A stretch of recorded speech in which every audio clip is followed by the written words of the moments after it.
नमस्कार दोस्तों, स्वागत है आपका आपके अपने YouTube channel the acute traders में। दोस्तों, आज के वीडियो में USD INR के बारे में चर्चा करते हैं और देखते हैं आगे का मूव क्या हो सकता है। तो दोस्तों, USD INR में एक बार DXY का यदि हम चार्ट देखें तो डॉलर इंडेक्स में मैं ये चार्ट USD INR के साथ कंपेयर करने की कोशिश कर रहा था वीकली पॉइंट ऑफ व्यू से। देखिए, डॉलर इंडेक्स लास्ट वीक भी ब्रेकडाउन दे के नीचे की तरफ आ गया, अच्छा कूल ऑफ हो गया है। तो मैं एक कंपैरिजन करने की कोशिश कर रहा था डॉलर इंडेक्स को USD INR के साथ। जैसा कि यहाँ एक हैंडल और एक कप की फॉर्मेशन, कप एंड हैंडल की formation USD INR dollar index में कंप्लीट होती हुई नज़र आई है। तो दोस्तों, क्या ऐसी फॉर्मेशन USD INR में भी दिखी है? क्या ऐसा सिंक्रोनाइजेशन USD INR का डॉलर इंडेक्स के साथ चल रहा है क्या? तो उसके लिए मैंने दो लाइन मार्क की। एक तो लो, जब ये लो था मई के टाइम में, जब ये लो था तो USD INR कहाँ ट्रेड हो रहा था, और जब ये डॉलर इंडेक्स हाई था सितंबर में, 26 सितंबर का वीक था, तो ये USD INR कहाँ था। तो दोस्तों, उसके बाद जैसा इसने पूरा अपना रिट्रेसमेंट कर लिया है, अपना एक अप एंड हैंडल का फॉर्मेशन भी कंप्लीट कर लिया है लगभग, और अपने एक डिमांड जोन, एक अच्छे डिमांड जोन के अंदर भी आ गया है।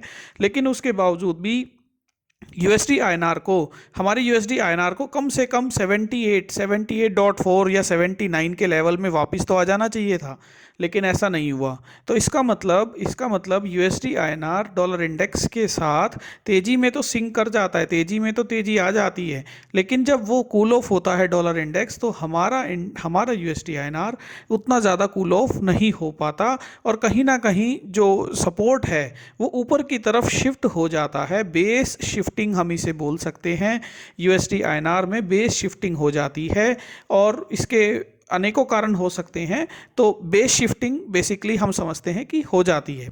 तो दोस्तों, अब अगर रिसेंट में हम चार्ट में इसका सपोर्ट ढूंढना चाहें तो हम सपोर्ट देख सकते हैं। जैसा कि मैं एक बार आवरली चार्ट लगा देता हूं। तो दोस्तों, जैसा कि मैंने आवरली चार्ट अभी लगाया है USD INR का, और इसमें आप देख सकते हैं कि यहाँ से जब एक अच्छा फॉल आया था, यहाँ से कंसोलिडेशन के बाद एक अच्छा फॉल आया था, और लगातार इसमें एक अच्छा फॉल आया था, अच्छा फॉल बना हुआ था। उसके बावजूद USD INR ने 81.1 के आसपास में फ्यूचर्स के लेवल हम मान सकते हैं। नीचे की तरफ यदि हम देखें तो 81.09 का लो दिखता है, तो 81.1 के आसपास में इसने एक सपोर्ट क्रिएट किया। उसके बाद इसने लास्ट ट्रेडिंग सेशन में भी 81.18 के आसपास में सपोर्ट क्रिएट किया। इसके बाद दोस्तों, USD INR 81.4 के आसपास में ट्रेड कर रहा है। तो बेसिकली USD INR में एक जो छोटी रेंज है, वीकली पॉइंट ऑफ व्यू से जो रेंज है, वो 81.1 से लेके 81.7 की एक रेंज बनकर सामने आ गई है। अगर इसको तेजी दिखानी भी होगी तो 81.7 के आसपास में ये रुकेगा। रुकने का कारण है ये सप्लाई। तो दोस्तों, यहाँ एक कंसोलिडेशन के बाद जो एक अच्छी सप्लाई आई थी, एक अच्छा फॉल आया था, USD INR पॉसिबली इस रेंज में, इस हाई तक जा सकता है, लेकिन उसके बाद इसे यहाँ रुकना चाहिए, या पॉसिबली एक 81.5 तक फिर से फॉल आ जाएगा। नीचे की तरफ ये डिमांड का काम बिल्कुल करेगी, डिमांड का काम हुआ है। और नीचे की तरफ जैसा कि दो ट्रेडिंग सेशन में हमने देख लिया है, दो ट्रेडिंग सेशन में इसमें यहाँ एक डिमांड क्रिएट नीचे की तरफ हुई है, 81.1 और 81.18। तो दोस्तों, ये जो जोन है 81 का, जो लेवल बन गया है 81.1, 81 हम मान सकते हैं, इस लेवल में आपको एक डिमांड देखने को मिली है। जैसा कि ये छोटे चार्ट में भी हमें यहाँ एक डिमांड देखने को दिख रही है। तो दोस्तों, छोटी रेंज में यदि बात करेंगे तो USD INR का 81.7 और 81.1 की रेंज बनती है। इसमें वीकली ऑप्शंस में काम किया जा सकता है, डायरेक्शनल बाय सेल, या आप अपनी स्ट्रेटजीज वीकली ऑप्शन में 81.5 का कॉल और पुट बेच के 25-25 पैसा दूर, या 81 का पुट ले लीजिए, 82 का पुट कॉल खरीद लीजिए। इस तरह से आप अपनी स्ट्रेटजी को डेवलप कर सकते हैं। आयरन फ्लाई 81.5 या 81.25 या 81.25 और 81.75 का कॉल पुट बेच के 25-25 पैसा दूर, मतलब आपको देखना होगा किस तरीके से आप इस अपॉर्चुनिटी को गेन कर सकते हैं। पर हमारा विचार है, वीकली पॉइंट ऑफ व्यू से ये एक अच्छी रेंज बन गई है। ब्रेकआउट या breakdown to this range gives you further confirmation for trending move towards the other side. मतलब कि 81.7 में अगर ब्रेकआउट आता है तो 82.5 के लेवल खुल जाएंगे, 81.1 का अगर ब्रेकडाउन आता है तो 80.5 के लेवल खुल जाएंगे, लेकिन उससे पहले ये एक रेंज में रहना चाहिए, ऐसा हमें यहाँ लग रहा है, दिख रहा है। तो दोस्तों ये तो यूएसडी आईएनआर का बेसिकली डेट चार्ट की मदद से हमने बताने की कोशिश की।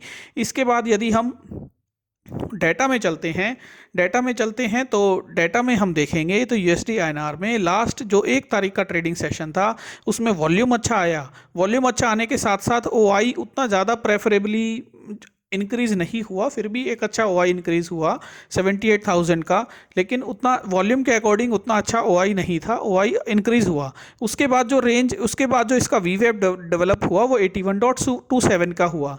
यहाँ देखने वाली बात यह है कि इतना अच्छा वॉल्यूम आने के बावजूद जब इसने लो लगाया, लेकिन लो लगाने के बाद इसने जो क्लोजिंग है अपने हाई के या ओपन के पास, हम कह सकते हैं 81.35 पे ओपन हुआ और 81.36 पर ही क्लोज हो गया। तो क्लोजिंग इसने अपने यहाँ इसके आसपास में ही दी। इसका मतलब ये हुआ कि जो 81.35 81.45 के जो ये 10-15 पैसे का जो ये लेवल है, ये जो जोन है, ये जोन मैग्नेट की तरह काम कर रहा है अभी यूएसडी आईएनआर में। ऊपर जाएगा तो डेफिनेटली नीचे की तरफ आने की इसकी संभावना बन जाएगी, नीचे जाएगा तो एक डिमांड क्रिएट हो रही है।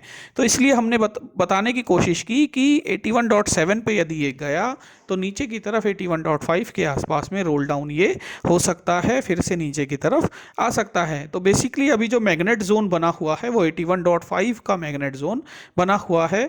और स्ट्रेडल में यदि हम डेटा देखना चाहें तो दोस्तों स्ट्रेडल में एक बार पुट कॉल रेशियो आप देखेंगे, 81.5 का पुट कॉल रेशियो देखेंगे तो जब सेशन शुरू हुआ था उस टाइम यूएसडी आईएनआर 81.7 के पास क्लोज दिया था, और 81.7 पे जब इसने क्लोज दिया था उसके बावजूद यहाँ पुट कॉल रेशियो में पुट की तरफ आपको बढ़त नज़र आ रही थी, बिल्कुल आ रही थी। लेकिन 5 दिन के ट्रेडिंग सेशन में, 5 से 6 दिन के ट्रेडिंग सेशन में हुआ क्या, ये 74,000 से 1,25,000 तक पहुंचे। वेरी गुड, यानी कि लगभग 50,000 के आसपास में ओआई बढ़ गया कॉल साइड में, और पुट साइड में भी ऑलमोस्ट 50,000 या 60,000 के आसपास ही बढ़ा है।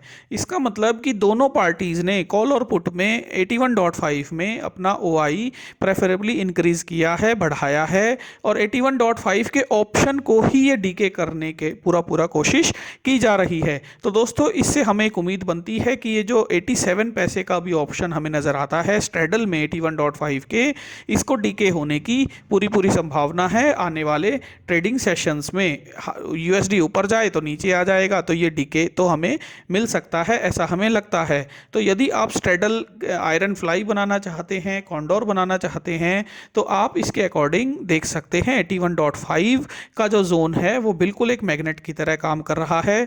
कॉल और पुट में ओपन इंटरेस्ट भी ऑलमोस्ट सेम ही डेवलप यहाँ हुआ है 5 ट्रेडिंग सेशंस में। तो दोस्तों यहाँ से हमें एक उम्मीद बनती है। दूसरी बात, 81 पे पुट में ओआई का एडिशन हुआ है, कॉल साइड में 82 में भी एडिशन हुआ है, और अच्छा एडिशन हुआ है दोनों तरफ। तो इसका मतलब ट्रेडर्स 81 और 82 के लेवल्स पे बेट लगाने की पूरी कोशिश कर रहे हैं और इस प्रीमियम को डीके करवाने की कोशिश कर रहे हैं। तो दोस्तों वीकली पॉइंट ऑफ व्यू से हम रेंज समझ रहे थे तो 81.1 से 81.7 समझ आ रही थी, और इसके ब्रेकआउट और ब्रेकडाउन के बाद हायर साइड में 82 और उसके बाद 82.5 और नीचे की साइड में 80.5 के लेवल्स खुल जाएंगे यदि क्लोजिंग बेसिस पर ब्रेकआउट या ब्रेकडाउन रेंज के बाहर होता है। तो दोस्तों ये मेरा एक व्यू था छोटा सा यूएसडी आईएनआर के रिगार्डिंग। नेक्स्ट वीक देखते हैं आगे क्या होगा। Thank you.